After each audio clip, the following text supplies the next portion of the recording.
Lo último que habíamos visto fue el trabajo como eje organizacional de nuestras vidas, ¿sí? Y lo que vamos a continuar haciendo es centrándonos en cómo el trabajo marca la forma en la que nos relacionamos con el mundo. ¿Sí? Básicamente lo que les tiene que quedar de la última clase es que el trabajo, en principio poder trabajar va cargado de un montón de simbolismos sociales que exceden el tipo de ingreso que tenemos y que es una marca positiva o negativa. Si alguien a lo largo de su vida logró mantenerse dentro del sistema de trabajo, dentro del mercado de trabajo, aunque se haya movido dentro de él, pero siempre trabajando a partir de determinada edad, con un ingreso, no importa cuál sea, la sociedad lo va a mirar con ojos benevolentes y va a decir, ah, qué trabajador. Si alguien permanece intermitentemente dentro del mercado laboral, hola, después así me acordé que te ponga el presente, por favor. Depende de la cantidad de tiempo que permanezca dentro, depende de la cantidad de tiempo que permanezca fuera y también, por supuesto, depende de la edad. El común de la sociedad lo va a ver con menos cariño y va a empezar, si se prolongan esas lagunas laborales, lo van a empezar a mirar así, medio vaguito o vaguita, ¿no? O sea, como... Y el vago o vaga para la sociedad es un lastre, es un peso, es una molestia. Y si existe una persona que ha permanecido poco tiempo dentro del mercado laboral o esos tiempos que está dentro del trabajo no están registrados en ningún lado, pertenecen a la economía informal, son trabajos muy, muy esporádicos, que no se pueden certificar, que no son, no ofrecen una remuneración que permita acumular para tener algún crecimiento, ¿sí? O sea, el cómo se manifiesta a los ojos de afuera nuestro crecimiento a partir del trabajo. Cuando uno se puede comprar una compu, cuando uno cambia el celular, cuando uno cambia el auto. Ah, bueno, ¿no? Ese es el resultado, digamos, del esfuerzo, lo que se ve. Cuando no aparece eso, y cuanto más grande se es, la sociedad más negativamente te ve. Eso apreciado desde el sentido común.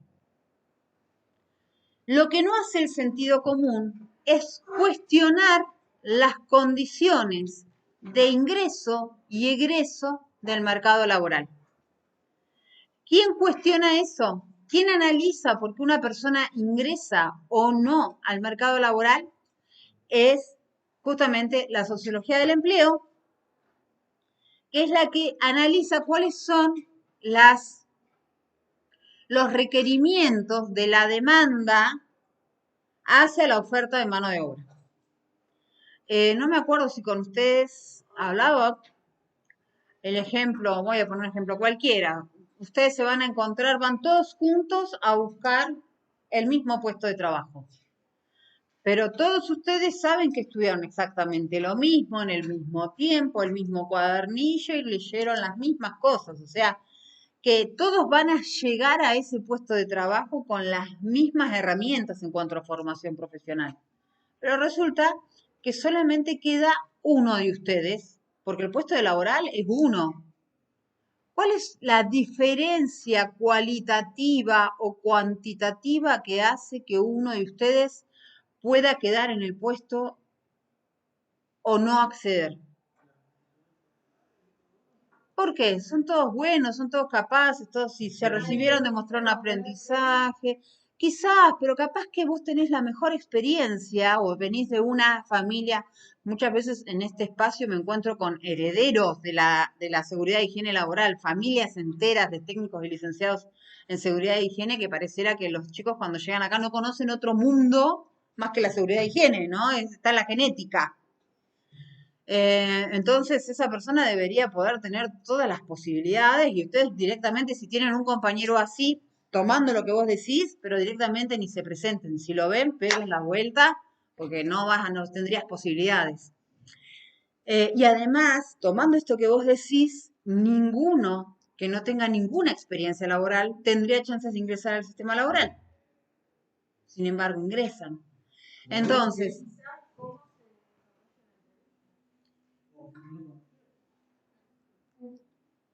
¿cómo te desarrollas en la entrevista? Puede llegar a ser un filtro, si tenés conocidos definitivamente, ¿sí?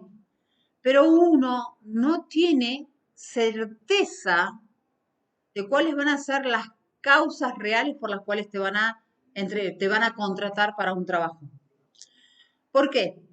Porque vamos a hacer un zarandeo. Hagamos de cuenta que todos los que están de acá tienen una expresión hermosa, una seguridad tremenda a la hora de presentarse al trabajo, a la postularse un trabajo. Les hacen un examen de primer año a tercero de seguridad y higiene, se lo saben todos así, pues son todos alumnos excelentes. Sacaron todos 10, son todos Einstein. Tienen 10 años de experiencia en seguridad e higiene porque ayudaron en seguridad e higiene donde pudieron. Entonces consiguieron certificados y cartitas, todos tienen la misma cantidad. Sin embargo, el puesto de trabajo sigue siendo uno. ¿Cuáles son las cosas que hace que el demandante de esa fuerza de mano de obra elija? Y ahí hay un montón de variedades. Primero los contactos, los conocidos, que si uno llega por conocido, el primer consejo, ¿cómo llegaste acá cuando uno está esperando que te hagan una entrevista laboral? ¿Y cómo te enteraste? Ah, me dijo mi tío que es hermano de la infancia. Qué bueno, pasame tu contacto, intercambien números y levántense, porque contra eso no hay con qué darle. ¿Sí? Generalmente esa es la única cualidad necesaria para entrar a un trabajo. ¿Sí? ¿De dónde, cómo te enteraste en la empresa? No, porque el señor vive al lado de mi casa. Miles de variedades de condiciones van a cambiar ese mercado laboral. A veces, a veces no te contratan por estar sobrecalificado. Entonces, vos llegaste a un puesto de trabajo buscando ofrecerte como técnico en seguridad e higiene laboral, porque lo que dice es técnico en seguridad e higiene laboral, ustedes son eso. Pero además de eso, tienen un montón de cursos hechos, hablan 250 idiomas, manejan, sin Mac, tienen carnet para manejar lo que sea, hasta cohetes a la luna. Buenas. Llegan, ponen todo eso sobre la mesa, los van a mirar y les van a decir, sos mucho para el puesto. Pero si el puesto decía técnico en seguridad y higiene laboral, qué mejor que me contrates, sos mucho para el puesto. ¿Y dónde queda el valor de la experiencia? ¿Dónde queda el valor del aprendizaje? ¿Por qué? Porque en ese momento ese empleador está buscando otra cosa. Quizás esté buscando a alguien que esté iniciando, porque quien está iniciando es mucho más vulnerable que alguien que tiene mucha experiencia, más manejable.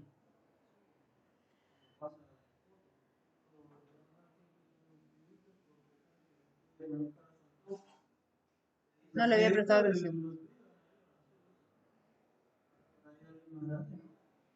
Al imaginar, tienen familia. Las chicas, olvídense, si tienen familia ya van con -10. Pero los varones también. Si tienen familia a cargo, si están casados.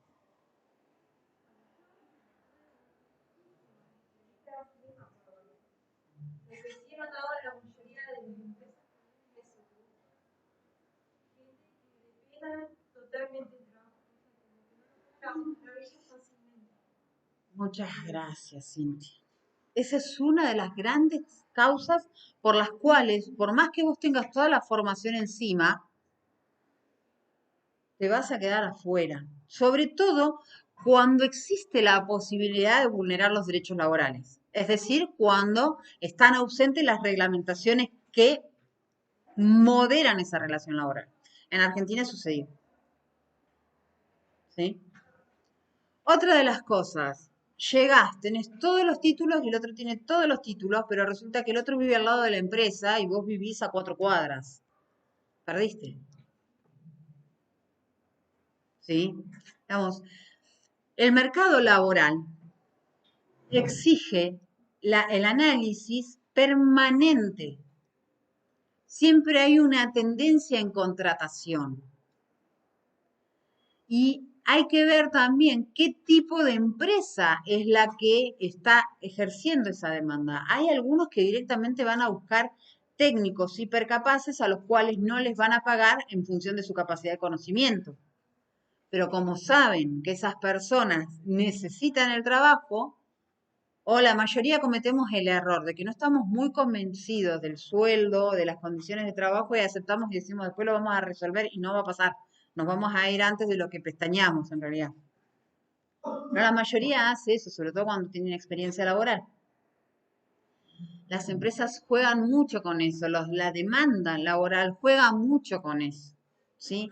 Entonces, ¿qué pasa con las personas que van rebotando de un lugar en otro en el puesto de trabajo? Como dijo ella, di muchas entrevistas de trabajo.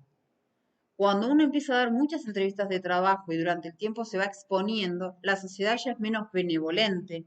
Y el sentido común, en vez de analizar cuáles son las condiciones de ingreso al mercado laboral, recarga sobre el sujeto la responsabilidad del no acceso al trabajo. Es decir, si no trabajas es porque no querés. Eso es el sentido común. Acá no hacemos eso.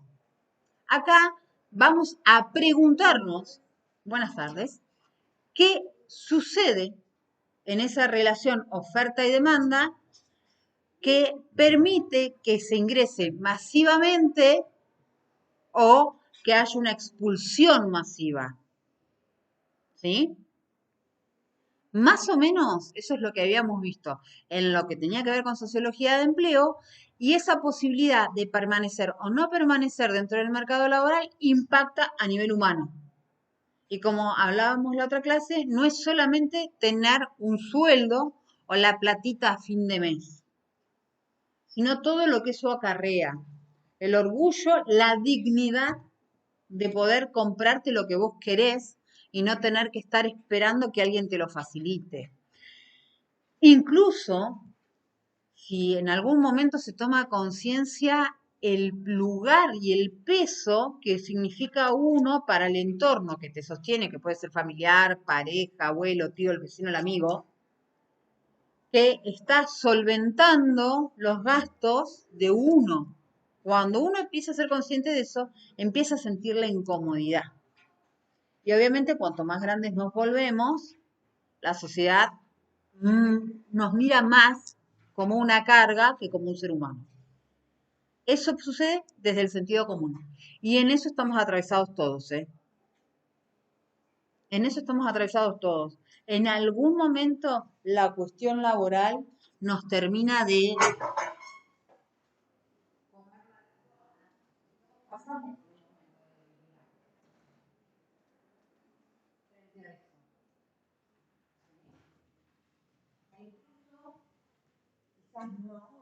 En algún momento más avanzada la carrera, les va a empezar a pasar que ustedes van a mirar el lugar de trabajo en el que están y van a decir, pero si yo ya sé un poco más, ¿a dónde me voy? ¿No? Más o cuando están más cerca de adquirir el título es cuando empieza a molestar más el trabajo que uno está haciendo. Pero el problema es cuando llega el título y uno más o menos ya conoce la dinámica donde uno está trabajando. ¿Qué hacemos? ¿Pegamos el salto? ¿No pegamos el salto? Y si nos vamos a otro lugar y nos va mal, ¿qué hacemos con todo lo cosechado? O sea, se abren un montón de dudas que no tienen que ver con el trabajo en sí, sino que tienen que ver con todo ese aspecto simbólico y emocional que hace al lugar social del trabajo.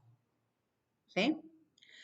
Ahora bien, vamos a meternos con Giddens y no quiero dejar pasar el hecho de que recuerden ustedes que Giddens es parte de la sociología posmoderna. ¿Y qué es lo que hizo la sociología posmoderna? Criticar las bases desde las cuales la sociología clásica analizaba el mundo. Esa incapacidad que tenía la sociología clásica de poder reconocer la diversidad, de poder cuestionar aspectos que escaparan a la problemática de los varones blancos de clase media del siglo XIX, ¿sí? Heterosexuales, obviamente. Esa, digamos, en resumidas cuentas, y esa descripción del sujeto que hace la teoría de la sociología clásica no es inocente, sino que cuando uno observa la mirada que tienen sobre la sociedad y los aportes que hacen sobre la sociedad, solamente hablan de ese grupo social como si el resto no existiera. Y Giddens es parte de esa sociología, o en todo caso de esa corriente de ciencias sociales que dice, no, a ver, el mundo es mucho más diverso, el mundo tiene muchos más aspectos de los cuales tenemos que dar cuenta, de los cuales tenemos que analizar, porque si no nos estamos perdiendo de algo y además cuando la sociedad se revoluciona, nosotros no nos vamos a dar cuenta, nos vamos a dar cuenta cuando la sociedad explotó. Y se supone que la función social de la sociología, otro domingo me tocó trabajar con una socióloga que me decía, ¿para qué estudias sociología? Le digo, perdón, le tuve que explicar para qué había estudiado sociología. Fue más contenta. Eh, la cuestión es que la función social del sociólogo es poder generar diagnósticos para que uno pueda tomar decisiones. Yo puedo desde mi función como científica de la comunicación analizar el impacto de los discursos, pero los discursos no impactan en el aire, impactan en un sujeto social. Recordame después el presente, por favor, ¿vale? Bueno, entonces, ¿qué va a hacer Giddens? Giddens va a hablar del trabajo como un elemento estructurador de nuestra existencia, de lo cual hablamos la clase anterior. ¿Sí? Por eso no me voy a detener en todos los ítems porque son muy similares a los que habíamos visto en la clase anterior.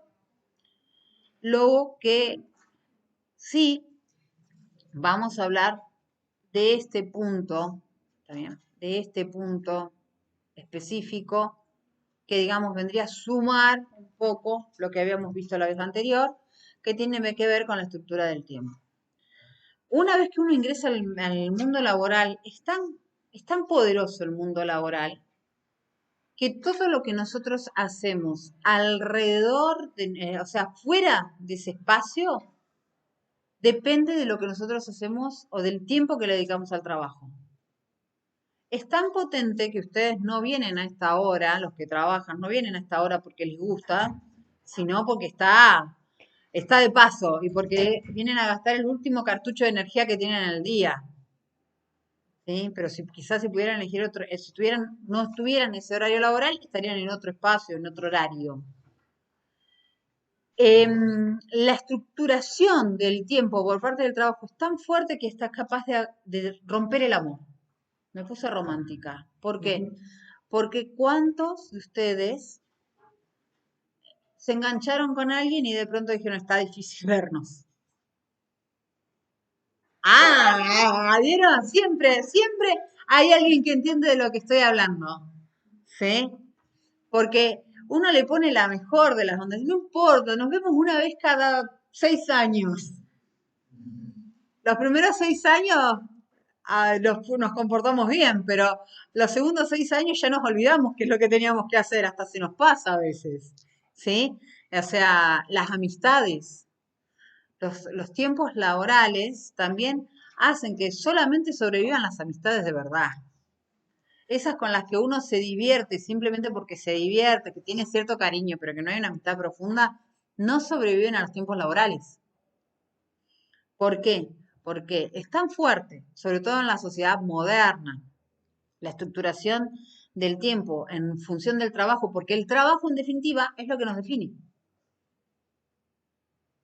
Entonces, es tan fuerte que todo lo que hagamos alrededor de ese trabajo, de ese tiempo laboral, tiene que acomodarse a eso. Y cuando en determinada edad no tenemos la obligación laboral y tenemos tiempo libre para hacer lo que queremos, todo lo que digamos o hagamos termina siendo invalidado. O termina siendo mirado así como raro. ¿Por qué? Porque el entorno te empieza a mirar como una carga. Entonces, vos tenés tiempo libre y detrás completen con lo que quieran.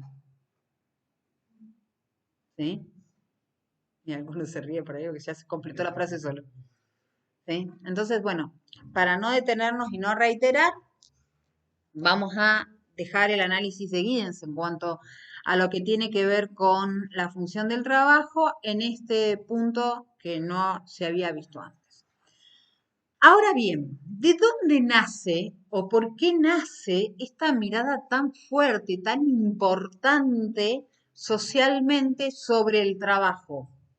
Especialmente sobre un trabajo en blanco y remunerado que a vos te garantice vacaciones pagas, etcétera, etcétera, etcétera. Es como que hay un reconocimiento social mayor cuando uno está empleado, ¿sí? Que cuando uno trabaja por cuenta propia o cuando uno arranca con un negocio independiente, es como que el entorno, sos valiente, pero bueno, ¿no? Mientras que uno si tiene un trabajo a fin de mes con un contrato o estás fijo en un lugar, ya es un montón. O sea, ya sos el rey del trabajador, digamos, ¿no? En jerarquía social. Entonces, ¿de dónde arranca o en qué momento arranca esta perspectiva? Porque hubo un tiempo en que el trabajo no era el elemento de definición de identidad de las personas. En un momento fue la religión, y era la religión la que organizaba los tiempos. De hecho, uno de los grandes choques que tuvo la revolución industrial con el trabajador es que el trabajador que venía de la servidumbre trabajaba de sol a sol. Es decir, si el sol salía a las 10 de la mañana y se escondía a las 6 de la tarde, trabajaba de 10 a 6. Pero además era tan religioso que de la semana trabajaba 3 días, porque siempre había algún santo al cual celebrarle, y cuando hay que celebrarle a los santos, no se trabaja.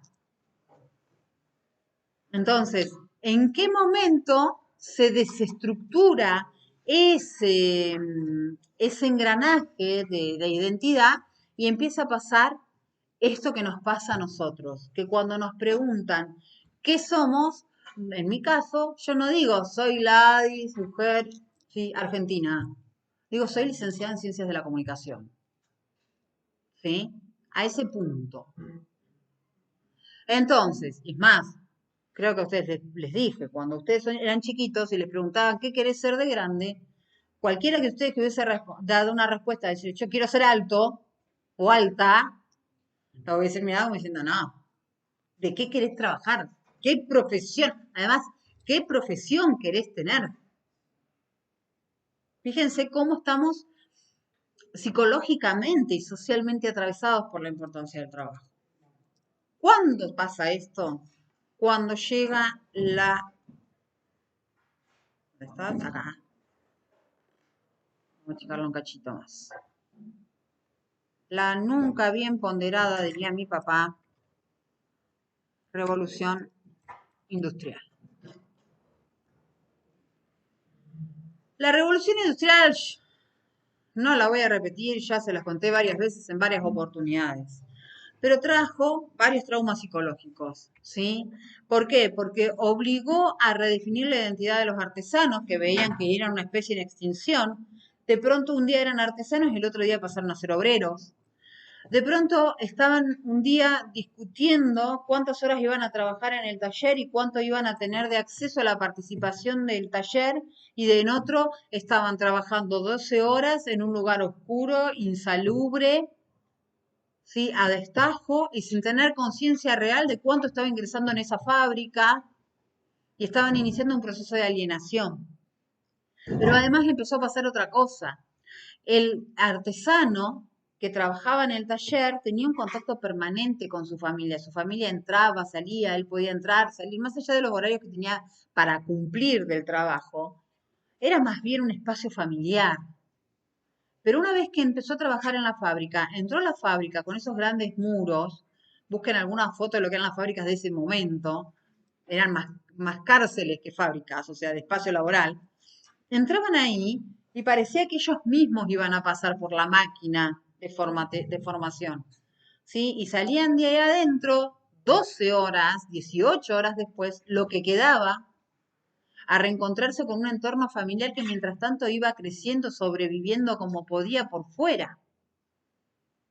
Entonces, esa forma de empezar a trabajar empieza a marcar o empieza a ser el germen de lo que va a ser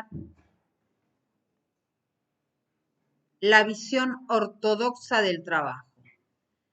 Esta visión ortodoxa del trabajo, es decir, esta visión conservadora, por si alguien no sabe lo que significa ortodoxo, es conservador, es clásico, ¿sí? Esta visión es la que hace que nosotros, si no conseguimos trabajo en determinado tiempo o a determinada edad, empecemos a dudar de nosotros. Esta mirada sobre el trabajo es la que hace que la sociedad nos mire raro si a determinada edad o no tenemos un negocio propio o no tenemos un ingreso o no hemos conseguido trabajo durante determinado tiempo. Insisto, todavía las mujeres, porque existe ahí una cuestión patriarcal construida en esta época también, ¿eh? Nos perdonan si decidimos quedarnos en casa. Ahora, si hay un acuerdo y el que se queda en la casa es el varón, Dios lo libre y guarde, porque el entorno familiar, vecinos y sociedad lo va a empezar a mirar muy mal, porque eso también juega, ¿sí? En la lógica de los géneros. Ahora bien, ¿por qué empieza a ser importante para la sociedad tener un trabajo que tenga estas dos características? ¿Sí? Tener un trabajo registrado y tener un trabajo remunerado. ¿Saben lo que significa tener un trabajo registrado, no? En blanco, sí, que figuremos en algún listado de alguien y que estemos declarados. Sí, pregunto porque en otros grupos me encontré que no tenían ni idea de lo que estaba hablando, así que tuve que empezar a explicar las condiciones de trabajo. Y remunerado implica que voy a recibir una paga que me fue informada previamente, que depende del país, obviamente, bajo determinados convenios, porque siempre esto va a estar regulado por la legislación que exista en el territorio donde estén.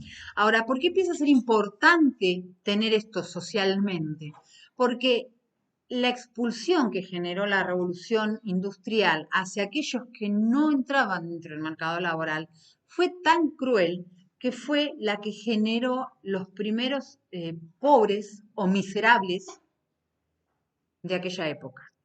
Y esas personas que quedaron fuera de la fábrica, que no pudieron ingresar o que se lastimaron dentro de la fábrica y que quedaron con un grado de incapacidad y no los volvió a tomar el mercado laboral, fueron los que empezaron a ser los primeros pobres del capitalismo. Y nunca jamás esas personas, en ese contexto histórico, tuvieron la posibilidad de tener algún tipo de contención. Entonces eran los que robaban, los que eran justamente los focos de infecciosos, porque eran los que no se podían curar, ¿sí? Los que tenían hambre. Entonces, el que entraba a la fábrica y el que recibía un sueldo y podía mantener a su familia era un privilegiado. Cuando miraba lo que pasaba con el otro que iba a la fábrica lo dejaban afuera. Y eso, en vez de ver que esa división social era el resultado de la posibilidad justamente que daba el mercado laboral de ese momento de entrar o quedarte afuera, se fue perdiendo y se hizo que el sentido común hiciera creer que aquel que estaba dentro de la fábrica o adentro del mercado de un espacio laboral fuera más importante o tuviera mejores aptitudes y actitudes que aquel que no pudo ingresar al mercado laboral. Entonces así llegamos hasta hoy, donde nos miramos y decimos, qué suerte, tengo trabajo, pero también tengo trabajo porque yo. Nada, porque tengo mucha capacidad, pero también tengo mucha suerte. ¿Sí? Porque esa es también una de las particularidades del mercado laboral. Hay mucha gente con mucha capacidad que un día llegan a la fuente de trabajo y le dicen, no, ya está, hasta acá llegamos. ¿Qué pasó? Órdenes de reestructuración de la empresa. Cuando ustedes escuchan los que trabajan en algún lugar que hablan de reestructuración, por las dudas averigüen de qué están reestructurando porque en general viene el guadañazo. ¿Sí? Es una forma eufemística de decir vamos a achicar. O no, vamos a renovar, porque hay muchas empresas que, llegado los 10 años, las indemnizaciones son fortunas. Entonces, hay empresas, conozco una muy puntual, que la gente llega hasta los 9 años y 6 meses. Entonces me enteré de uno, alguien que hace logística con satélite. Después me enteré de otro y digo, pero, ¿qué es esto? Y fue cuando ya me enteré del quinto, dije, a ver, esto ya es una política de la empresa, porque casualmente vos tenés una persona 9 años y 6 meses capacitándose, más o menos, ¿no? 9 años y un mes, 9 años y 7 meses. O sea, no tenemos fecha de caducidad y sobre todo después de tanto tiempo es un enorme capital de aprendizaje que desechás. Pero bueno, así funciona. ¿Y por qué puede funcionar esa empresa así? Porque hay un montón de personas que pueden desarrollar esas tareas que ellos necesitan que se desarrollen. Entonces vos a veces te preguntas, ¿y cómo está ese sujeto ahí adentro? Porque todavía tiene 7 años, le quedan 2 años y medio que empiece a buscar algo. ¿Sí? Bueno, entonces esta mirada ortodoxa cambia totalmente la forma de la relación del trabajo. Nos vuelve importante si tenemos un trabajo blanco remunerado y no nos vuelve tan importante si no estamos dentro de eso. Pero además, lo que hace esta mirada, ustedes frenenme si se les complica, ¿eh? Lo que hace esta mirada es ocultar que existe un enorme grupo social que genera riqueza, que genera valor, que genera movimiento económico. Ese enorme grupo está dentro de lo que se conoce como economía sumergida, que para la economía liberal, la economía clásica, no son más que una carga. ¿Por qué? Porque no los puedo contabilizar, porque además, como no están dentro de ningún régimen, son imposibles de, entre comillas, amaestrar o domesticar.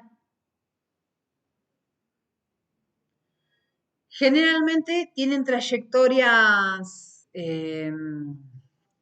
sinuosas en cuanto a su espacio laboral, son los cuentapropistas, son los que hacen oficios, ¿sí?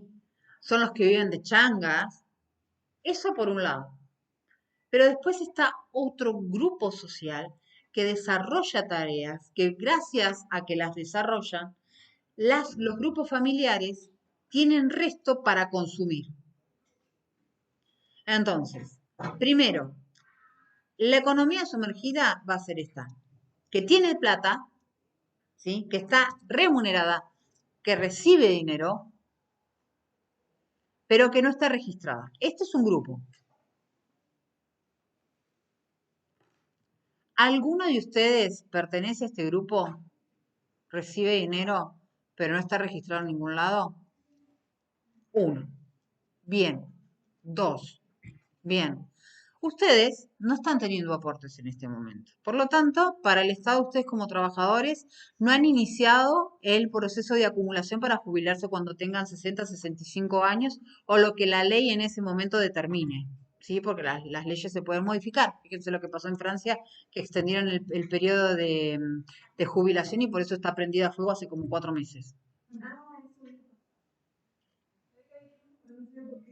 Por eso, entre otras cosas.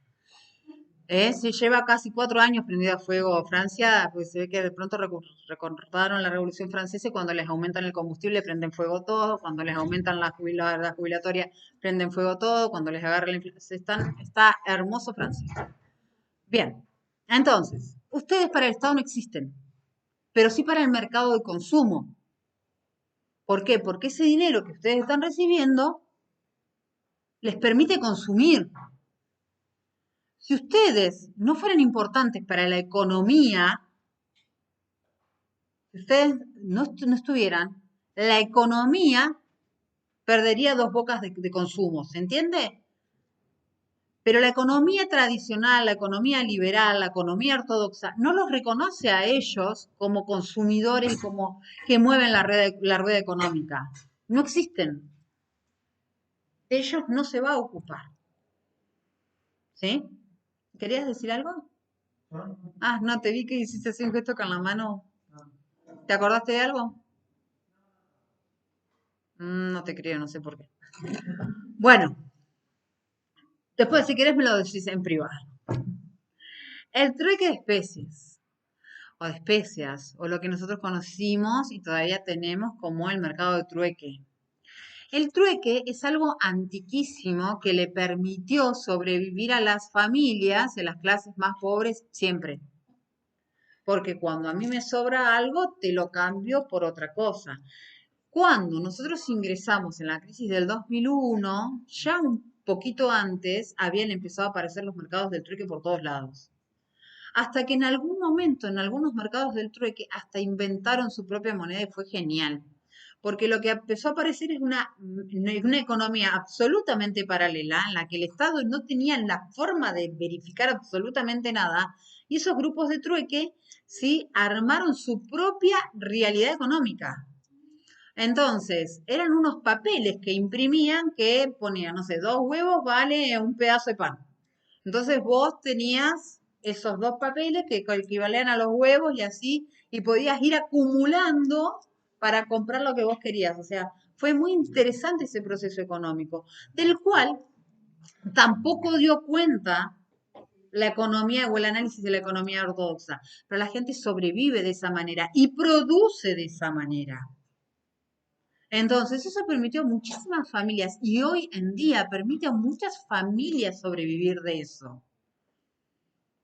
Yo conozco una persona que tiene una forma de adquirir las cosas bastante escabrosa. Averigua las familias donde hubo fallecidos, se acerca, algunos se la donan y otros se la venden. Y después, en el mercado del trueque, hace una gran diferencia.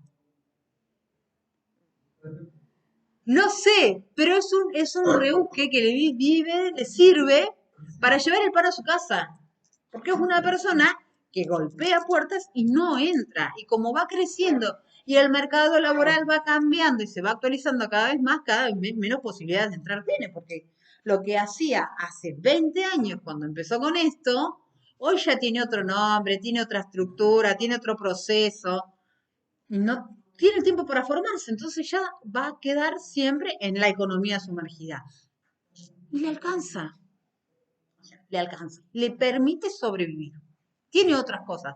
Pero cuando yo me enteré que hacía eso, sentí como un poquito de cosita y después dije, visión, qué visión, porque incluso hay gente que sabe que está y va y se lo da, porque también el proceso del duelo es muy difícil cuando uno llega a ese momento de tener que sacar eso o seleccionar eso de las personas que ya no están, es muy difícil. O están, no te animás a sacarlos, pero están y te recuerdan y eso te remueven el dolor. Entonces, algunos que saben más se lo llevan. Bueno, la economía del trueque. De eso no va a hablar. Eso no nos va a hablar la economía ortodoxa, ni la liberal, ni la clásica, pero esta gente recibe y genera dinero también y genera movimiento y consumo. Si estas personas no estuvieran, si este señor no estuviera, por ejemplo, haciendo eso, muy probablemente la escuela de su hijo menor tendría un alumno menos. Si esta persona no hubiese buscado esa alternativa, muy probablemente el mercadito donde él compra el alimento no tendría un cliente menos. ¿Sí? La farmacia donde compra los remedios tendría un cliente menos.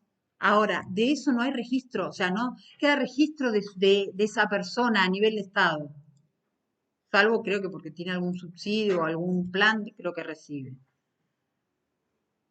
Pero el movimiento económico que genera, por eso es importante, es interesante, porque como esa persona deben haber miles, ¿sí? Otra de las cosas u otra de las tareas que funcionan dentro de la economía sumergida y que ha sido este, se me murió el teléfono, que ha sido bastante discutido en nuestra sociedad, es el trabajo doméstico. ¿Y por qué fue discutido en nuestra sociedad? Estoy hablando de Argentina, por el reconocimiento de la jubilación a amas y amos de casa. Yo he escuchado a muchas personas decir, pero esta persona no aportó nunca. ¿Por qué le vamos a pagar una jubilación? La pregunta del millón para esas personas, que generalmente suelen ser varones, ¿sí? Aunque hay muchas mujeres también en esta tesitura, la pregunta del millón es, ¿cuánto le pagaste vos a tu señora para, para criarte a vos? Ya no hablemos lo otro, para criarte a vos. Para que cuando llegues reventado del trabajo esté la comida hecha, para que tengas la casa limpia, para que te mimen, hay que mimarte a vos, ¿sí? No hay nada peor que un varón con fiebre, están todos al borde de la muerte, entonces, ¿sí? ¿Cuánto hiciste o cómo te sentiste cuando esa mujer, que no merece la jubilación, un día se enfermó y no te planchó la ropa, no te despertó, no te cebó unos mates mientras estabas compungido, no te hizo de psicóloga, ¿no? Podóloga también, ¿no? De todo un poco, ¿sí? Dermatóloga, peluquera. ¿Y cuánto? Hola, ¿cómo estás? Después yo me acordaba los presentes, ¿dale? O sea, la pregunta del millón, ¿cuánto te ahorraste teniendo esa persona al lado? ¿Cuánto? Porque además te administró la casa, seguramente, porque fue la que decidió qué se compraba, cuándo se compraba, dónde se compraba, aprovechó las ofertas y todo. ¿Cuánto invertiste en esa persona para que esa persona después, cuando a vos te pase algo, no tenga obra social, no tenga un ingreso final mensual siendo grande, que es cuando uno grande, más grande está, más dinero necesita para remedios, que no tenga dinero para comer, tenga que estar pidiendo, como en el siglo XIX, que la familia se apiade de llevarle algo. Y en algún momento uno diría, el mejor de los casos tendría hijos, a veces ni siquiera teniendo hijos es el mejor de los casos. Entonces, ¿qué hacemos? ¿Las desaparecemos? ¿Los desaparecemos esas personas? El trabajo doméstico genera un montón de movimiento económico. El trabajo doméstico es la mejor administración que puede tener un hogar. ¿Sí?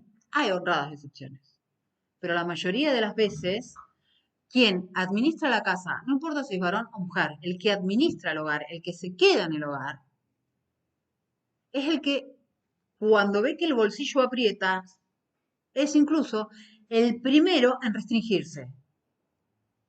Porque en los hogares, la mamá o el papá o el que se hace cargo del hogar, cuando el bolsillo aprieta, si esa persona tiene alguna una tarea de diversión, no sé, salir a hacer gimnasia, salir a comprar ropa, salir a tomar algo con los amigos, es la primera persona que deja de hacer eso. Porque el resto de la familia, o para que el resto de la familia no sienta ese impacto. Entonces, el trabajo doméstico es absolutamente importante. El lunes estábamos sacando una cuenta y fuimos bastante asquerosos en cuanto al valor que le íbamos a pagar por hora a una persona que ejerciera este tipo de tareas, 1.000 pesos la hora. Y alguien sacó una cuenta y le hizo un par de descuentos ahí y le salió que le tendría que pagar 720.000 pesos por mes. ¿Quién de ustedes está dispuesto a pagarle 720.000 pesos a la persona que se hace cargo de ustedes en el hogar? ¿Quién? Porque si esa persona no está, a alguien hay que pagarle. Lo mínimo que cobra hoy una niñera de lunes a viernes en un horario de 4 horas, 5 horas, se ronda los 100.000 pesos. Es un ahorro importante, ¿no? 720.000 pesos. Con la niñera se va. Esa persona no. 24/7, 365 días al año. Entonces, cuando Giddens, desde la sociología posmoderna, le dice a la sociología clásica, che, fíjate, porque la economía no se mueve solo por el trabajo remunerado, sino que hay otras tareas que mueven la economía, da también discusión de esto. Ni Marx, ni Durkheim, ni Weber podrían haber visto a una ama o un amo de casa como alguien que genera un movimiento económico. ¿Sí? Y después, otra tarea de la que a veces uno no toma cuenta es el voluntariado. ¿Alguno de ustedes trabaja o se suma o es partícipe de alguna organización social, alguna organización comunitaria, de algún club de fútbol, alguna actividad social, solidaria? Contame. Ajá, trabajas en un grupo scout. Bien. ¿Y qué hacen en ese grupo scout con los chicos?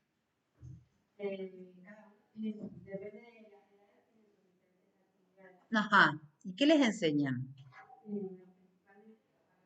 Ujú. Sí.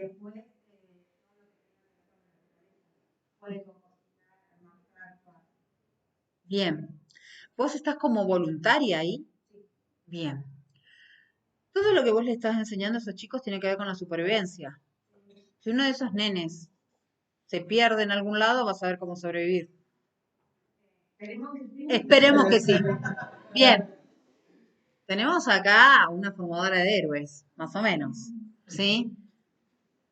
Lo que ella hace, otros lo cobran. Entonces, ella está dando algo que mueve económicamente. Porque lo que no le están pagando a ella, ese dinero va a consumo en otro espacio. El otro día veía una foto, sí,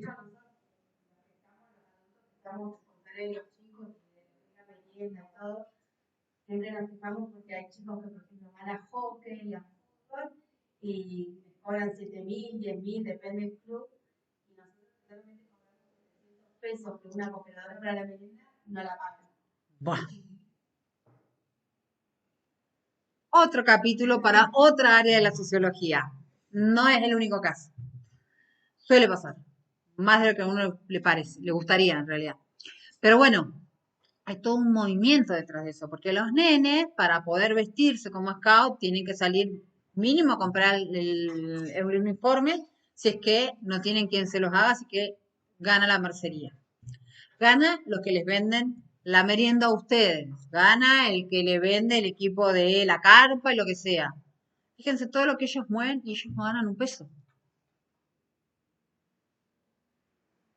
Si ellos consumieran algo de eso, alguno de los que viven de venderle las cosas a los chicos de Scout estaría vendiendo menos. Entonces, el voluntariado es súper importante también. También mueve dinero. El otro día veía la foto de una prima mía que un día vio una convocatoria de techo, que son los que arman casas, y se le ocurrió ir a ver cómo era y se sacó ahí una foto trabajando y aprendió a armar una de esas casillas. Entonces estaba más que contenta porque no podía creer la alegría que tenía esa familia. Bueno, detrás de ese grupo de 20 personas que eran que levantaron esas casillas, hay algo que no corrió que es el dinero. ¿Por qué? No sé si alguno de ustedes tiene algún albañil trabajando en su casa, pero les puedo asegurar que es prácticamente cobrar y pagar.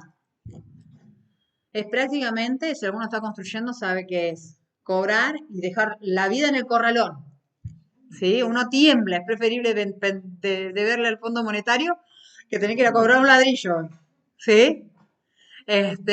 Entonces, todo eso, el tiempo y la ansiedad, todo eso se elimina en una tarde con gente que va a usar su tiempo y encima le cambia la vida a personas que estaban en la absoluta precariedad. Ahora, las tablas, algunas son donadas, otras son compradas.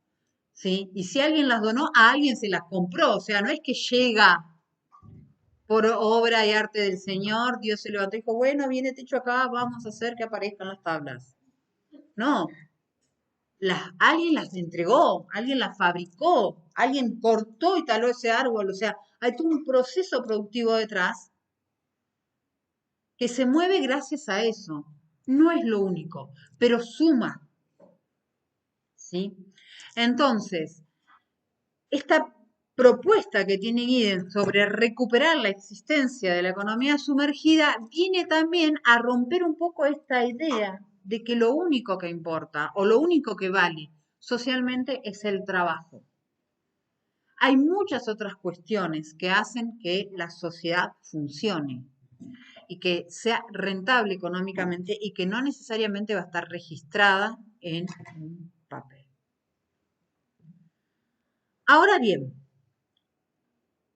¿cómo se va a definir entonces al trabajo desde la perspectiva de Giddens?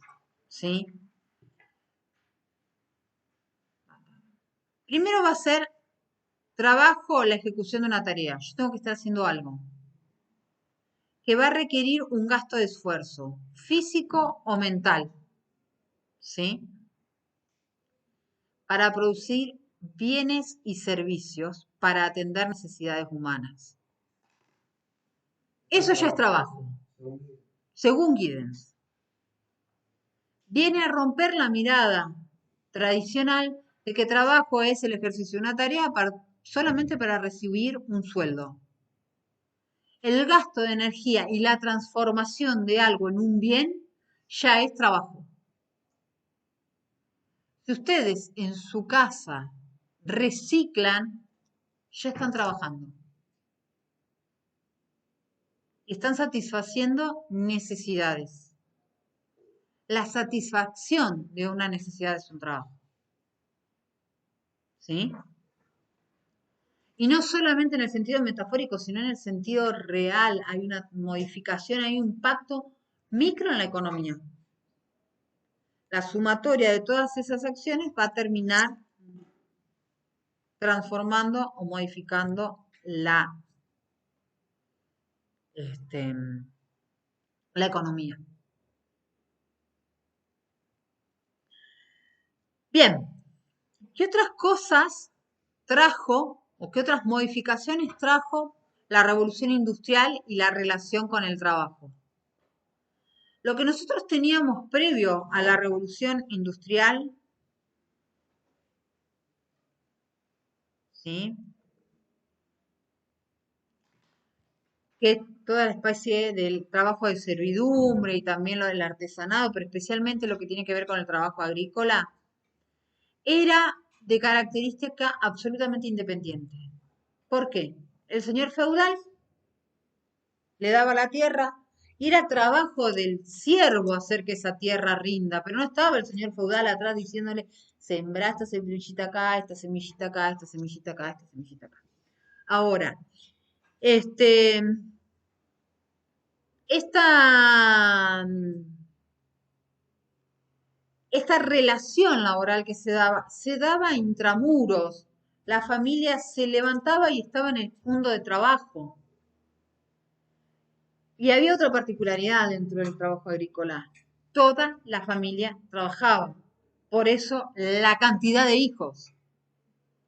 Los hijos eran más mano de obra. Y a veces los hijos venían a reemplazar manos de obra que ya no estaban. ¿Sí? Ahora bien, este trabajo, ¿sí? Que hacía, que por un lado tenía mucha independencia en cuanto a la producción, también tenía mucha dependencia del humor del señor feudal. ¿Sí? No tenías horarios, no tenías vacaciones, no tenías marco que regulara tu tarea. El siervo no le podía decir al señor feudal, che, el 1 de enero me tomo vacaciones. No pasaba, no existía. Ahora, cuando nos vamos a meter en la tarea que se da en la fábrica, va a empezar a pasar otra cuestión. Me olvidaba. En el caso de lo agrícola, yo siembro pongo la semilla de la zanahoria y cosecho la zanahoria, sigo todo el proceso. Pero en el caso de la fábrica, donde primero salgo del hogar, que pasa esto que yo les contaba a ustedes, se meten en la fábrica y después queda lo que queda, digamos, la fábrica, van, descansan y el otro día pasa exactamente lo mismo. Aparte de esa modificación y esa empezar a separar el trabajo del hogar, lo público de lo privado, de a quién le toca ejercer determinado rol, porque al comienzo las fábricas metieron a todos, incluso a los niños, pero en la medida que el desarrollo tecnológico se fue avanzando, la tecnología es altamente expulsiva de mano de obra. Entonces, ¿quiénes fueron los primeros en salir de las fábricas? Los niños. Y ahí apareció la infancia. La infancia es un invento de la modernidad. La infancia, así como la pensamos nosotros, el niño con derecho a jugar, que tiene que crecer más, eso es un invento nuestro, de la modernidad, porque antes el nene apenas podía caminar, tenía una tarea que hacer, no importa, era ir a sembrar o a sacar las lombrices, no importa, algo tenía que hacer. Pero la fábrica, con la tecnología, los echa. Entonces empieza el cuento de la infancia. No, no porque sea un cuento, sino porque no existía esa edad en nuestra memoria, en nuestra imagen. Pero lo siguiente que va a expulsar la mano de obra con la excusa de la maternidad es a la mujer, y ahí es donde empieza esta lógica de que la señora en la casa, e incluso el cuento, ¿sí? De la mujer feliz, ama de casa, que se encarga de todo eso.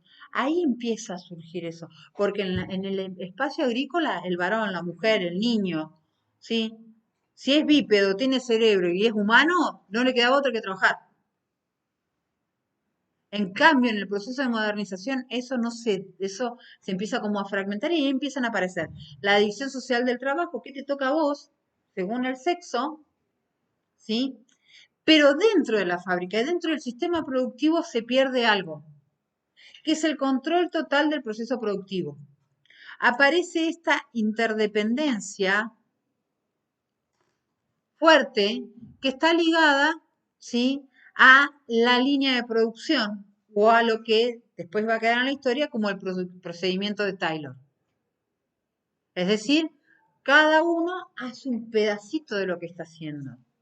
Y durante un buen tiempo en la historia, quizás hasta Ford, hasta que apareció Ford, muchos trabajadores producían cosas que no iban a poder comprar en su vida. El chiste de Ford fue hacer un auto que pudieran comprar sus trabajadores. Hacerlo de manera económica para que sus trabajadores, que eran miles, pudieran comprar el auto. O sea, si sus trabajadores podían comprar, todos los obreros iban a poder comprar. Y ahí es donde explotó empresarialmente. Pero hasta ese momento eran muy pocos realmente los trabajadores que podían acceder a un auto. Lo fabricaban, lo veían salir de la fábrica, pero comprarlo era un esfuerzo de la vida. ¿Sí? Pero se vendían. ¿Qué? Había gente que los compraba. Obviamente, Pero no fabricaban en la misma cantidad que fabricaban. cuando apareció Ford, sacó más cantidad, pero además del nivel de demanda que tuvo le permitió abaratar los costos, entonces pudo reventar el mercado. Hasta ese momento habían vehículos alemanes. Estaba Mercedes ya funcionando, o una antesala de Mercedes. O sea, no inventa el automóvil venía, pero era costoso, era muy costoso, ¿sí? Bueno, entonces, ¿qué va a empezar a pasar con este mundo industrializado donde el sujeto pierde noción de todo lo que está haciendo, pierde noción del valor que está ejecutando? Porque antes el ciervo sembraba la zanahoria, la sacaba y sabía el precio de esa zanahoria. El trabajador, y cobraba en función de ese precio, el trabajador, ¿sí? Atornilla, pero no tiene ni idea y su salario no equivale al valor de atornillar el tornillo. Equivale a la decisión del empresariado de pagarle lo que quiere, según el contexto histórico, obviamente, y según el marco de leyes laborales que existe. Entonces, este sistema de industrialización va a ser de baja confianza por su estabilidad y porque además es tendiente a la generación de conflictos. ¿Qué es lo que vamos a empezar a encontrar? Primero, el Fordismo y el Taylorismo ya lo vimos. La producción en serie ya la vimos. Yo voy a ir tachando lo que ya vimos en capítulos anteriores. ¿Sí? Una de las cosas que va a empezar a pasar con estas fábricas es que la reconversión del sistema taylorista es caro, porque vos tenés que modificar toda la empresa. Entonces, la modificación de la empresa va a requerir del capital que tenga el empresariado. Por eso también hace que arranquemos con 100 empresarios a comienzo de siglo y terminemos con 10. ¿Por qué? Porque de los 100, 90 no pudieron solventar el cambio y esos 10 que sí pudieron solventar el cambio se comieron el mercado. Y es más, se los comieron a los otros 90. ¿Sí? Esto vuelve endeble la posibilidad de continuidad laboral. Porque si hay otro, yo fabrico lapiceras y hay otro que encuentra la forma de fabricar más lapiceras, más baratas, más bonitas, y yo como trabajador corro riesgo. Porque si el dueño de mi empresa no invierte, no reconvierte, corro riesgo porque en el mercado mi lapicera no se va a vender. Pero además la reconversión a veces implica que uno se quede sin trabajo también. ¿Por qué? Porque la tecnología es expulsiva de mano de obra. Siempre dependiendo de la decisión del dueño de la empresa, obviamente. ¿Sí? No es per se que la tecnología deja gente en la calle. Bien. Otra de las particularidades que va a tener el sistema industrializado es la tendencia a la baja de salarios. ¿Por qué? De esto alguna vez hemos hablado, incluso este cuatrimestre. Mientras más personas tengan a disposición Claro, tengo más posibilidades de pagarle menos, pero además hay una realidad. El mercado se satura rápidamente. Entonces, si yo le digo al señor que me vende el plástico, que me baje el valor del plástico, el señor del plástico me va a decir, vos necesitas el plástico para que la lapicera. No te lo voy a bajar, lo lamento. Le digo al señor de la tinta, me va a decir lo mismo. Ahora, el que necesita el sueldo para comer, para vivir diariamente, es mi trabajador. Entonces yo me voy a sentar con mi trabajador y le voy a decir, a partir de mañana, cobras 5 pesos menos. Protesta. Yo le digo, ¿no te gusta? Abro la puerta, mira todos los Juan Pérez que están esperando tu puesto de trabajo. ¿Aceptás los 5 pesos menos? Y tenemos una tendencia que sube. Entonces, esa es una de las particularidades también por cuales a nivel mundial y a nivel histórico los sueldos laborales van cayendo cada vez más. Lo que no sucede en la economía sumergida. ¿Por qué? Por ejemplo, recién hablaba de los albañiles. Es difícil encontrar un albañil monotributista que esté en blanco, que esté absolutamente reglamentado y que vos le pidas una factura y te la dé. Si encuentran uno, avisen. ¿Sí? Ahora, a esas personas no le afecta la baja del salario.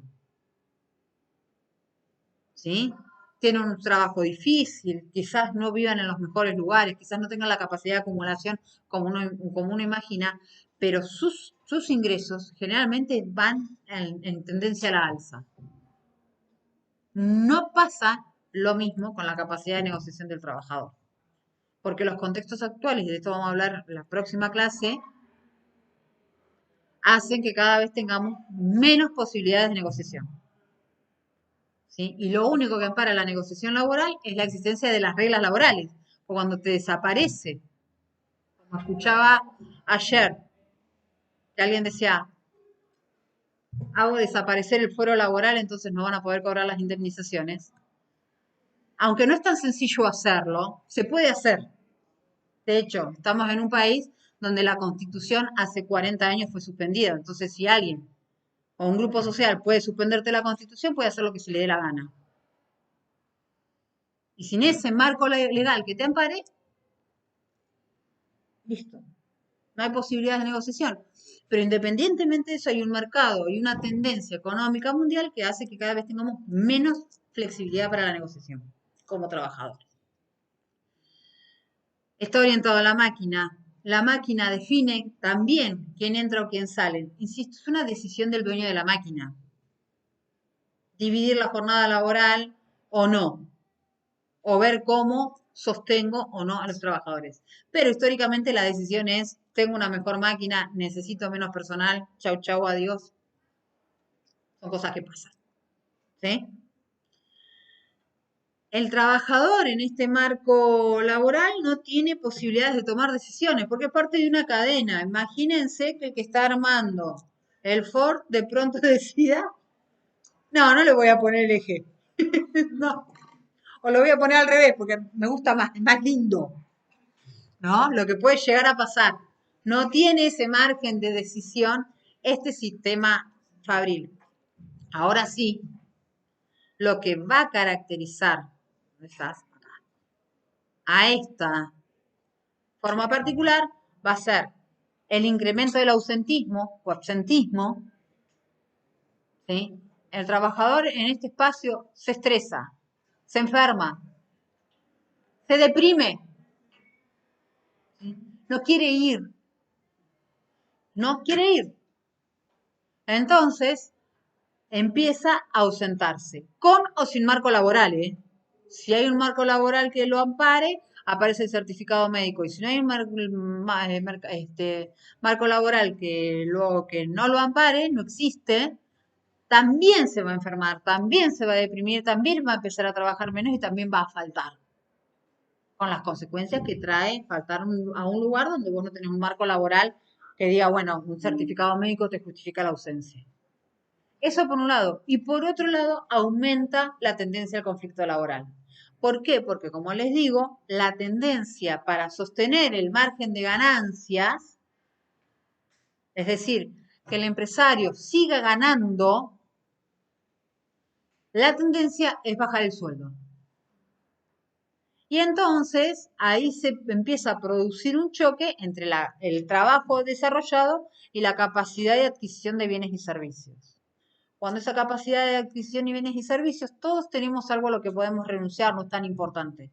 Pero cuando eso empieza a tocar la salud, la educación, el transporte, la carga del combustible, si tenemos que cargar combustible para ir a trabajar a algún lado, el alimento, ¿sí? Entonces ya ahí eso es menos negociable. Y ahí es donde se producen los conflictos. Y es donde empieza, históricamente, a registrarse un proceso cíclico de reclamos laborales, ¿sí? Bueno, ¿alguna duda? Puedo meter algo más todavía, pero los veo absolutamente agotados. ¿Estamos?